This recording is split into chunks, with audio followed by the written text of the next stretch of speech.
이번 시간에는 스케치의 수정 도구에 대해서 알아보도록 하겠습니다. 사실 스케치의 수정 도구는 생각보다 그렇게 자주 쓰이진 않습니다. 그래서 이제 패턴까지 같이 설명을 드릴 텐데, 이거는 간단하게 알고만 넘어가세요. 이거는 이제 거의 쓰이지 않는 명령들이 대부분이니까, 그래도 알려드린 이유는 꼭 어쩌다 한번 쓸 때가 있을지도 모르니까, 그때 사용 방법을 모르면 좀 곤란하잖아요. 그래서 알려드리겠습니다. 직사각형을 먼저 잠깐 그려놓을게요.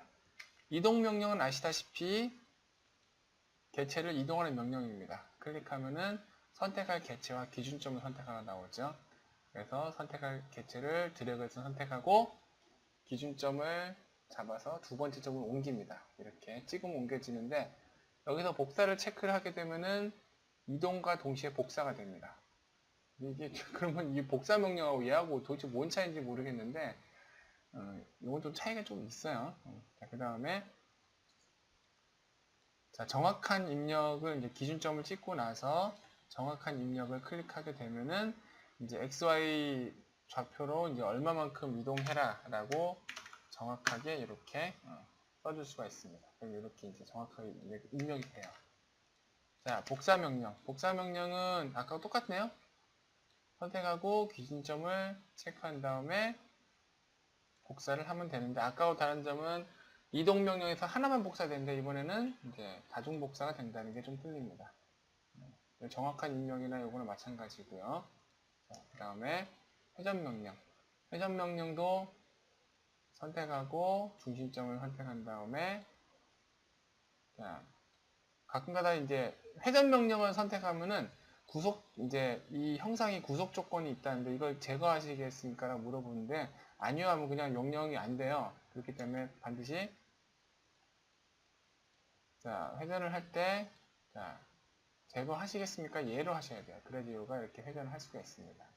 여기서 이렇게 빙빙 돌아서 해도 되고, 아니면 각도를 직접 이렇게 써주면은 이렇게 회전이 되겠습니다.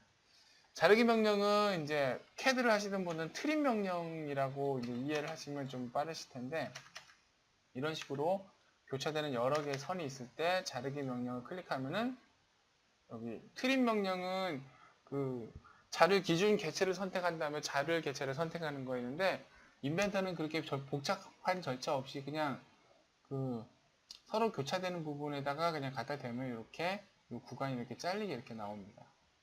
그래서 갖다 대고 클릭하면 잘리는데, CAD하고 다른 것이 이렇게 하나씩, 예를 들어서 이 테두리를 전부 다 잘라야 된다고 했을 때 오토캐드처럼 하나씩 클릭하는 것이 아니라, 여기 점을 마우스 왼쪽 버튼으로 클릭해서 이렇게 드래그를 하시면은 이렇게 마우스 커서가 지나간 자리는 이렇게 다 알아서 잘려버리게 됩니다.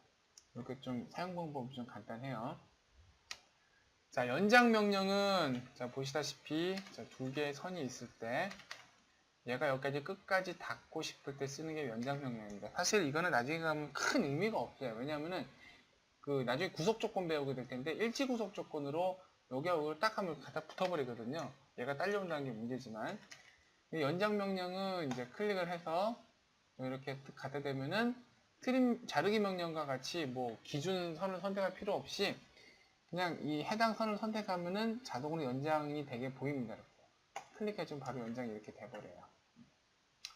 자, 그 다음에 분할 명령. 분할 명령은, 자, 보시는 바와 같이 여기 딱 설명이 나오네요. 그죠?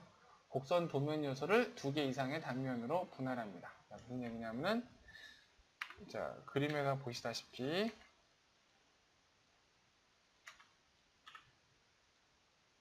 이렇게 있을 때, 요게 지금 선 하나, 원 하나 있잖아요. 근데 분할 명령을 클릭하면은, 이렇게 교차되는 게 있을 때, 여기 점으로 해가지고, 찍으면은 이렇게 분할을 해줍니다. 이렇게.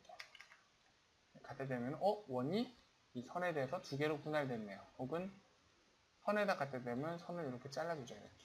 그래서, 선이 원에 대해서 3개로 분할됐네. 이런 식으로. 이게 CAD에서는 큰 의미가 없을지 모르지만, 인벤터에서는 나중에 끝점에 대해서 프로파일 영역이라는 걸 조금 심각하게 좀 알아야 되는 때가 있거든요. 그래서 분할 명령이 어떻게 보면 조금 중요한 명령 중에 하나입니다.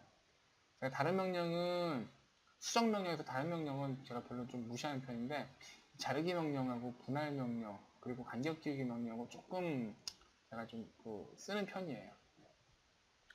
자, 축척 명령은 자, 스케일 명령입니다. 그러니까 개체의 크기를 키우는 거죠. 클릭해서 개체를 쭉 드래그해서 선택하고 기준점을 잡고 자, 이제 축척 개수 예를 들어 2배로 키우겠다. 그리고 축척 개수를 2로 써주고 엔터를 치면은 이렇게 2배로 이렇게 커지게 됩니다. 혹은 여기에 나중에 배우게 될 자, 치수를 이렇게 넣게 되면은 예를 들어 뭐 80에 70이다. 이거를 축척을 쭉 해가지고 기준점을 잡고 자, 이 치수를 완화하겠습니다. 예, 해가지고 이제 개수를 2배로 하면은 이제 얘가 치수까지 커져서 2배로 이렇게 커지게 됩니다. 자, 느리기 명령은 이제 CAD의 스트레치 명령이라고 보시면 되는데 사실 이 사각형은 보시면 나중에 알려드리겠지만은 이 구속 조건 명령에서 전부 다 수직이라고 수평밖에 안 되거든요. 그래서 끝점을 자꾸 늘려도 이렇게 늘어나요. 사각형이 커지는 식으로.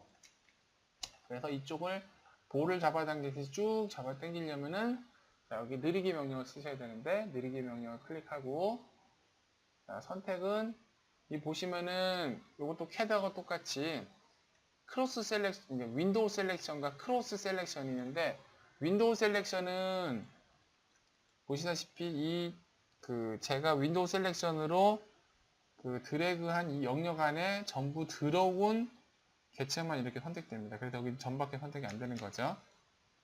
그죠? 그래서 자, 이렇게 윈도우 셀렉션은 이렇게 하게 되는데 자, 느리기 명령을 쓰시려면은 자, 크로스 셀렉션 그러니까 여기 첫 번째 점을 기준으로 오른쪽으로 드래그하면 윈도우 셀렉션이 되고 왼쪽으로 드래그하면 크로스 셀렉션이 되거든요. 크로스 셀렉션일 때는 걸리는 건 전부 다 선택된다 이렇게.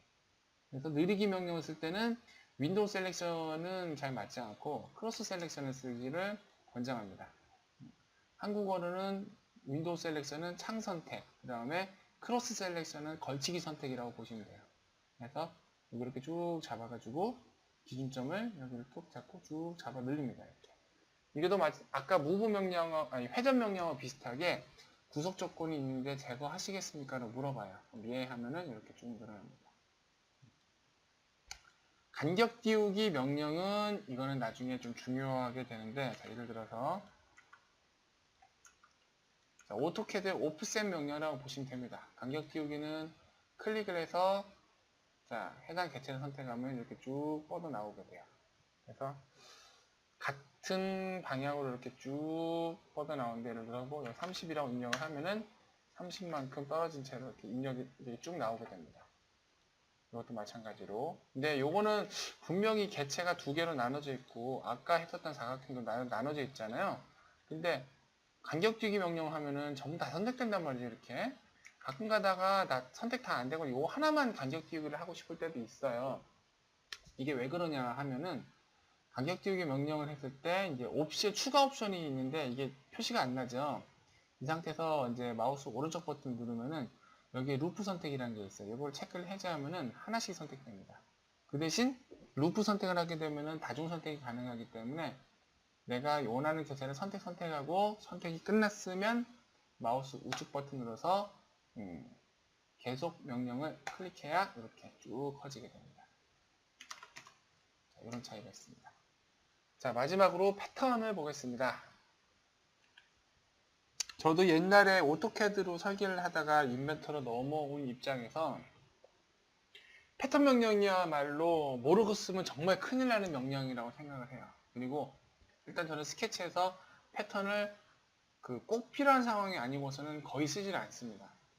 그렇기 때문에 여러분도 패턴을 잊어버리시기 바랍니다 라고 말씀드리고 싶지만 교육하는 입장에서 그렇게 말하면 안 되죠.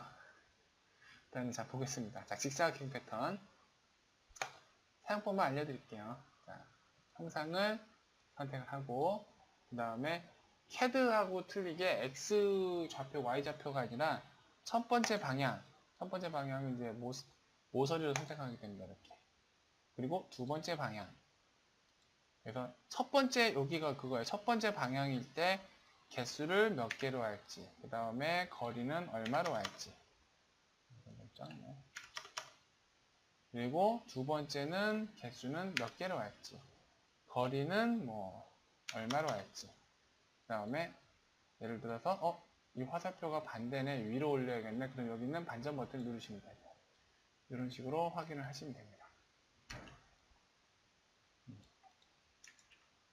자, 그리고 지우지 말고 냅둘게요. 자, 그리고 원형 패턴은, 자, 원형 패턴도 마찬가지입니다. 형상을 선택하고 그 다음에 축을 선택하는데, 여기서 원형 패턴의 축이란 건 점이에요. 그래서 그 허공에다 찍으면 이게 안 먹습니다. 그래서 이제 중심점에 해당하는 점을 하나 만들어 줘야 됩니다. 적당한 데 점을 하나 찍어주고, 다시 한번 원형 패턴의 형상을 선택하고 축을 선택한 다음에 360도에 대해서 뭐 6개는 6개, 5개는 5개, 이런 식으로 확인 버튼 눌러서 하시면 됩니다. 자, 미러는 말 그대로 스케치 개체를 대칭시키는 명령이라고 보시면 되겠죠. 그래서 대칭할 개체와 그 다음에 대칭의 기준으로 쓸 선 두 개를 만들어 놓고, 얘도 마찬가지로 허공에 안 찍어지기 때문에, 자, 선택을 해주고 미러선을 선택한 다음에 적용 버튼을 누르면은 이런 식으로 미러가 됩니다. 자, 근데 그 인벤터의 패턴하고 오토캐드의 패턴이 다른 점이 뭐가 있냐면, 인벤터의 패턴은 얘가 수정이 돼요, 나중에. 무슨 얘기냐면, 내가 여기서 개수 4개에다가 거리를 얼마 했는데, 난 이거 개수 3개로 줄이고 싶다. 그러면은 패턴된 개체를 선택해서 마우스 오른쪽 버튼을 누르게 되면은 여기에 패턴 편집이라는 명령이 있습니다. 그러니까 이거는 패턴을 의해서 만들어진 거잖아요. 그래서 이거 중에 아무거나 선택하셔도 돼요. 선택하신 다음에 마우스 오른쪽 버튼 누르고 패턴 편집. 그러면은 자, 아까 패턴을 해서 확인 버튼 누르기 직전으로 돌아갑니다. 여기서 개수를 이렇게 바꿔주거나 하면서 이렇게 바꿔주면 되겠죠. 이건 원형 패턴도 마찬가지입니다.